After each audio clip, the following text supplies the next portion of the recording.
Hello, and welcome to the East Central Alberta Cumulative Effects Project.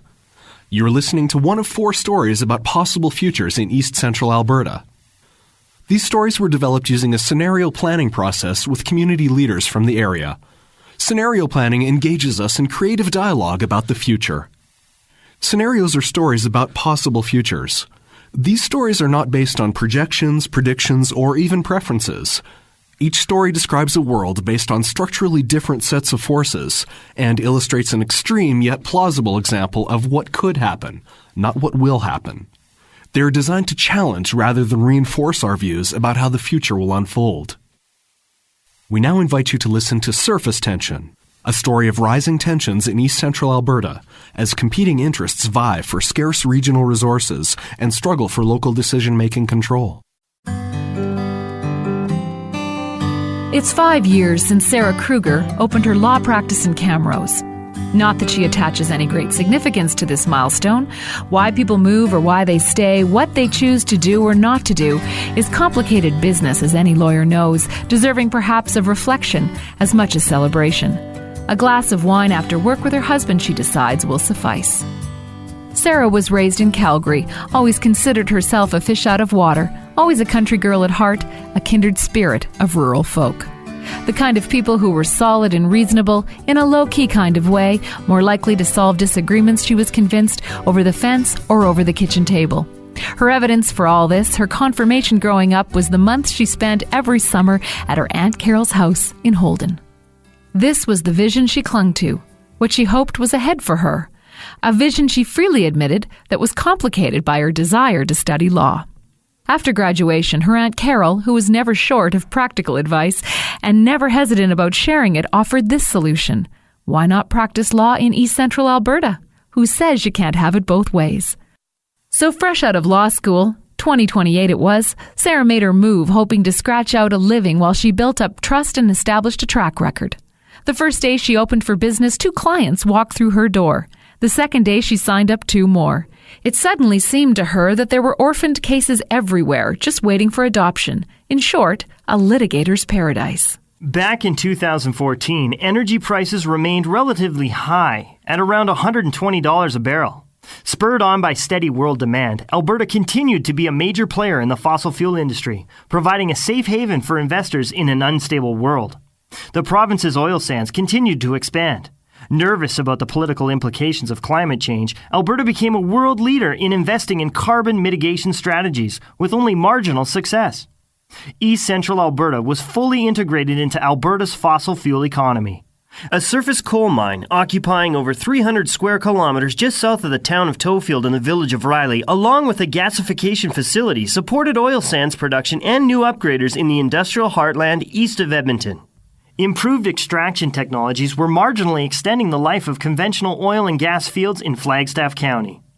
In 2020, despite intensified global warming concerns and the global expansion of alternative energy use, diminishing fossil fuel reserves worldwide kept prices high. Alberta saw no economic imperative to develop large-scale alternative energy resources. Modest carbon sequestration technologies came on stream, encouraging the full development of East Central Alberta's coal resources. Consolidated corporate farms produced agricultural cash crops and biofuels for the export market. Growing concern for food quality and security, however, resulted in expanding markets for locally grown food. Electricity generated from the region's coal mines and gasification facilities fueled local greenhouse operations.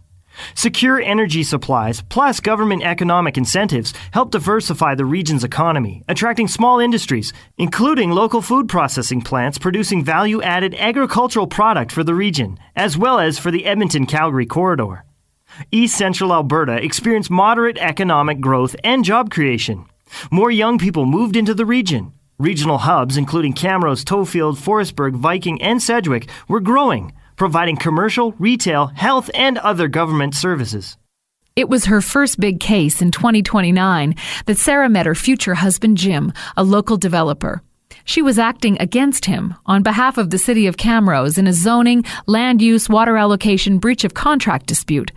The quarrel was over a wedge-shaped parcel of land approximately 4 square kilometers on the outskirts of the city. Jim was convinced he had a valid agreement to go ahead with his rural residential development. His plans had been scrutinized, his due diligence done, his approvals and permits in tow, or so he thought. The previous year, in 2028, the city of Camrose had expanded its jurisdictional boundaries, running smack up against the region's brand new zoning and water allocation board.